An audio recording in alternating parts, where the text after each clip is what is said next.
Broadcasting live from the East End. This is Sirius FM. 24 hours a day, sharing the peace and light of Islam. www.siriusfm.net.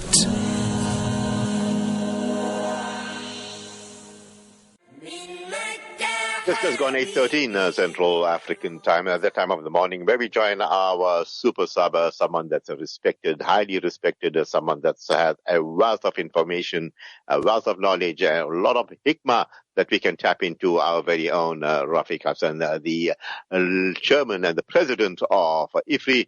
Rafeek Hassen, assalamu alaikum wa rahmatullahi wa barakatuh, and tell us how you're doing this fine, beautiful Tuesday morning. Alaikum salam wa rahmatullahi wa barakatuh. Alhamdulillah, Brother Shafat, with everyone's du'as, beautiful, as you said, lovely sunny day. They are predicting some storms in the afternoon, but Allahu Alam, they're not always right, but for right now, couldn't be better, the weather. Yeah, the heart is on the left, but it's always right, Rafeek. Alhamdulillah. Well, our topic today, beware of waste toxification. And this waste toxification, forget the toxification. Now they're vaccinating you with the worst and the worst toxification. Is taking you to Iblis world, is taking you to the world of Shaitania, is taking you to the world of altering what Allah subhanahu wa ta'ala has done, altering, the divine decree wants us to be in a certain way. But Shaitan promised Allah, I will change them. I will even change the face of mankind. I will change many things. And these are some of the changes that's taking place. But the topic, Rafeek, I know you can do justice to this. Beware of waste toxification.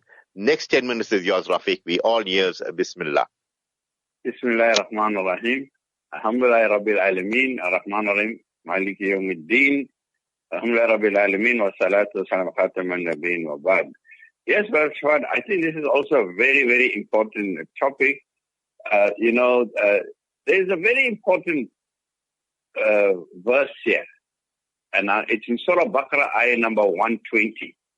Right, I'm based on this about when you say, that when the West is indoctrinating us, and to follow their ways. And in chapter 2, verse 120 of the Quran, it is stated, Bismillah ar-Rahman وَلَا تَرْضَ عَنْكَ الْيَهُودُ وَلَا النَّصَارَى حَتَّى تَتَّبِعَ مِلَّتَهُمْ.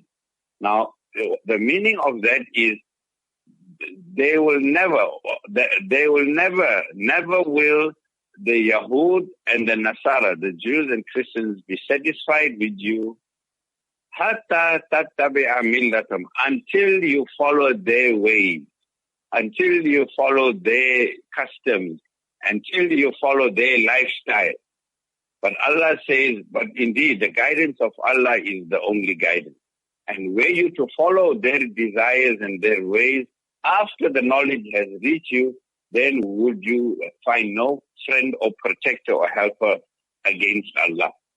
Now, this is Allah is openly or declaring this open agenda.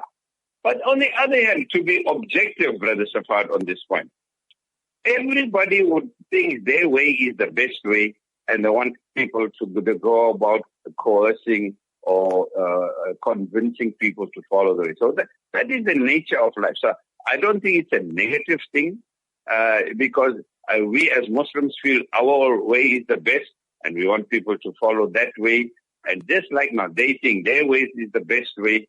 So like that, every culture, every, nationality feels theirs is the better, way. Now, Allah, that's why this verse, this ayat is followed by, but Allah says, Kul inna hudallahu, right? Huwal huda. But the true guidance is from Allah. How to know who's right and who's wrong? So Allah says, tell them, Kul inna hudallahu wa huwal huda. Indeed, the guidance and the way to follow is the way of the Prophet, because it is the way of all the prophets. It is the same way of all the prophets. So what is this westernization thing all about? If we look at, I would say if we really go back, Brother Shafat, right from, the 30s and after the Second World War, there was a big machinery in the media. There was a big media agenda to start to make people, to follow a certain lifestyle. And there are many things involved in it. There was an agenda of consumerism. I'll give you like few points. The media was so hyped with its marketing so that they make you a consumer-orientated society so you can buy the products.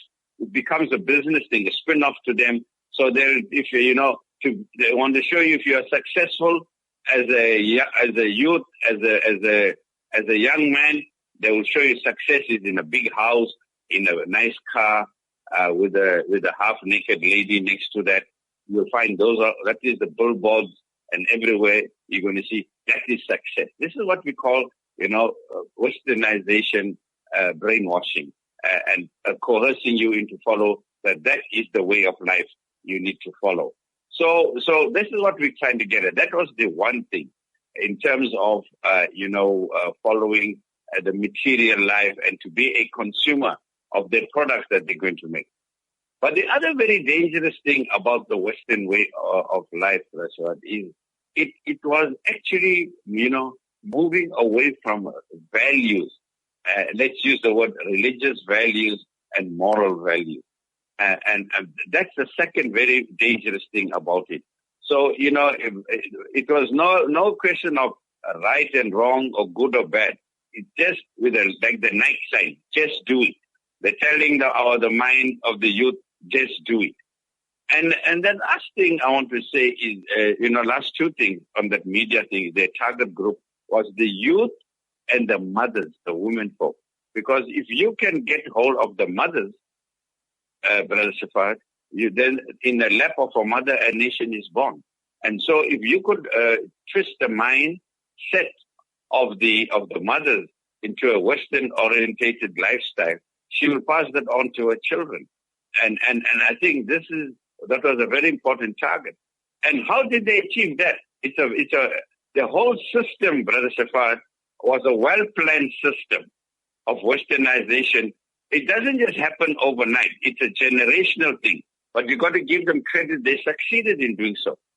You look at what they did is they encouraged the woman to go and work.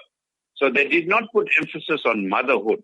They put emphasis on two salaries now. One salary is not enough because the demands are too much. The material desires are too much. So you need the husband must work and the wife must go and work. Why is that so? There's a hidden catch there. There's a hidden agenda there, Brother Shafat.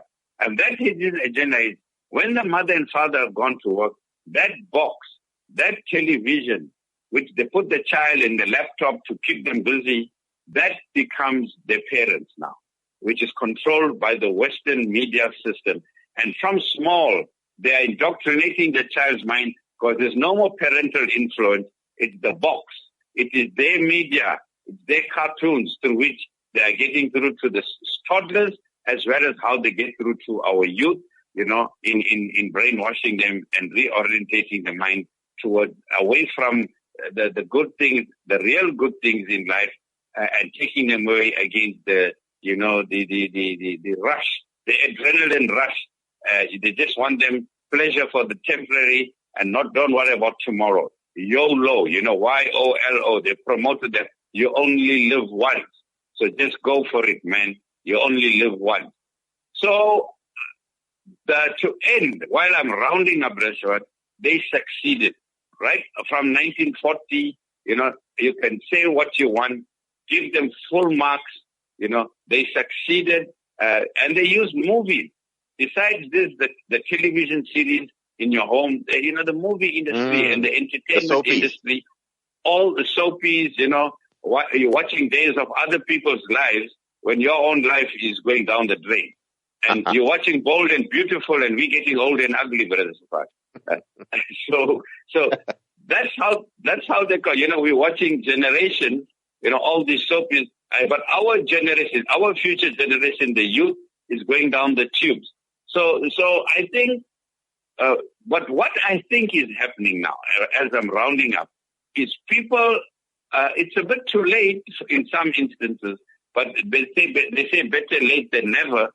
People have realized, don't get onto this Western culture bandwagon. It is detrimental to society. It is harmful to society.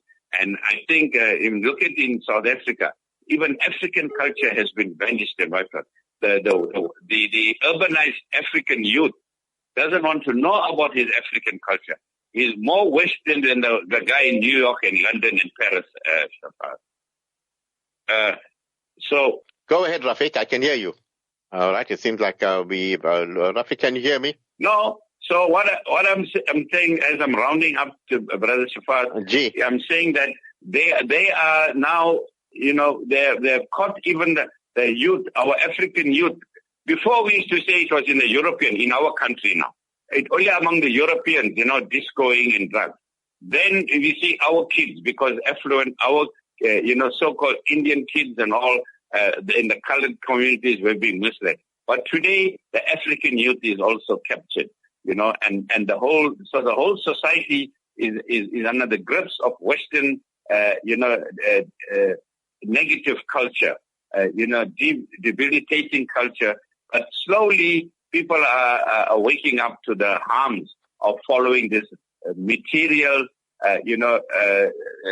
atheistic culture, Brother Safar.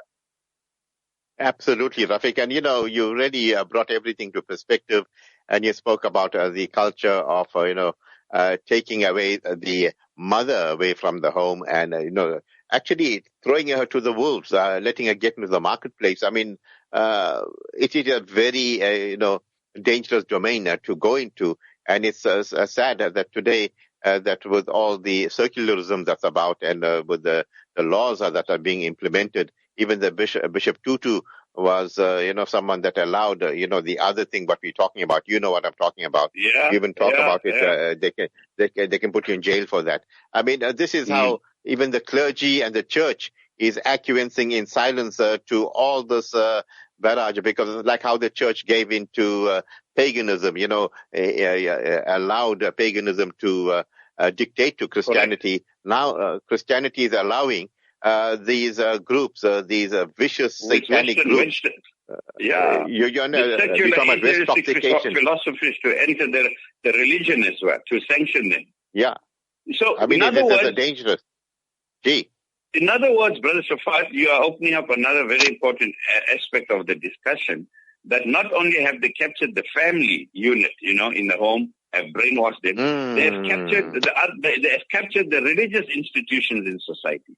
They have captured the educational institutions. In the schools, they're teaching how to put a condom for a small child, how to have sex, on the gender story, all gender equality. The Quran says the man is not like the woman.